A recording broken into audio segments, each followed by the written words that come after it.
하나님 나라의 큰 그림을 그려주는 큰 그림 이야기 성경. 하나님의 땅에 들어가요. 하나님의 특별한 땅은 가나안이라는 곳이었단다. 그리고 하나님은 여호수아라는 사람을 택해서 하나님의 백성을 가나안으로 데리고 가게 하셨어. 그러나 문제가 있었단다. 다른 사람들이 이미 가나안에 살고 있었던 거야.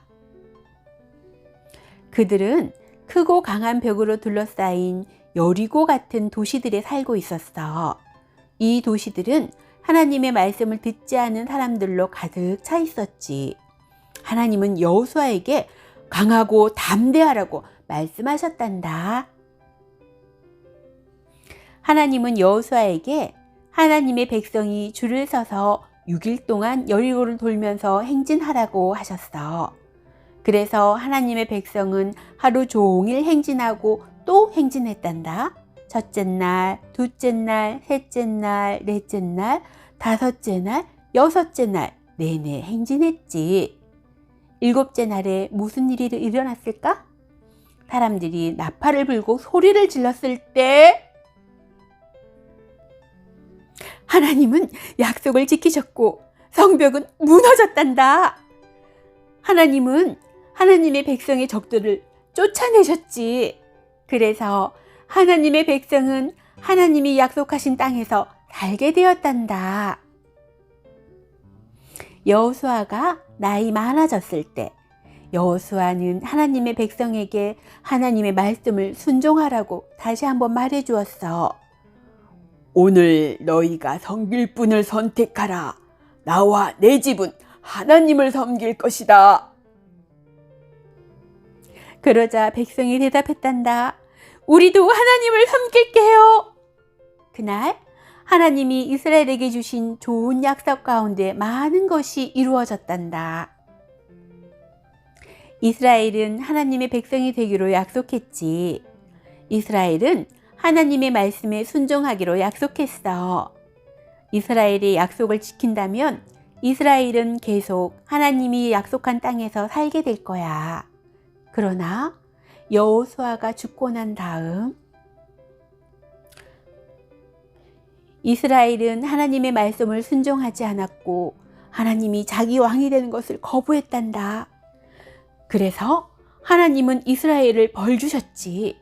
하나님은 이스라엘의 적들이 이스라엘을 다스리도록 허락하셨어.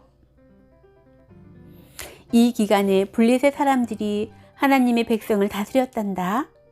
블레셋 사람 가운데 한 사람은 아주 크고 힘이 세서 하나님의 백성 가운데 누구도 그와 싸울 수가 없었지. 골리앗은 거인이었어. 골리앗은 키가 270m도 넘었거든. 골리앗은 하나님의 백성을 미워했어. 이스라엘 사람들은 모두 골리앗을 무서워했단다. 한 사람만 빼고 말이야. 누굴까? 다윗은 베들레헴이라는 작은 마을에서 태어났어. 하나님의 약속에 대한 다윗의 믿음은 크고 하나님 말씀에 대한 다윗의 신뢰는 강했지. 그래서 다윗은 골리앗과 싸우기로 결심한 거야. 다윗은 물매와 돌 몇 개를 가지고 거인 골리앗을 공격하려고 달려나갔단다. 다음에 무슨 일이 일어났을까? 하나님이 자기 백성을 구하신다는 약속을 지키신 거야.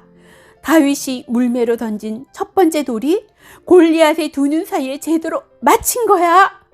다윗은 골리앗을 죽이고 블레셋으로부터 이스라엘을 구했단다. 하나님은 다윗과 함께 하셨어. 하나님은 다른 전투에서도 다윗이 적들을 이기게 하셨단다. 강한 용사 다윗은 하나님의 백성을 다스리는 왕이 되었단다. 다윗은 하나님의 특별한 땅을 다스렸지. 다윗이 하나님을 노래하는 것이 보이니? 다윗은 약속을 지켜주신 하나님께 감사드리고 있는 거란다. 이제 하나님의 백성은 하나님의 땅에 있었고 그들은 그 땅의 모든 백성에게 복이 될 것 같았어. 친구들, 우리 다음 주에 만나요. 안녕.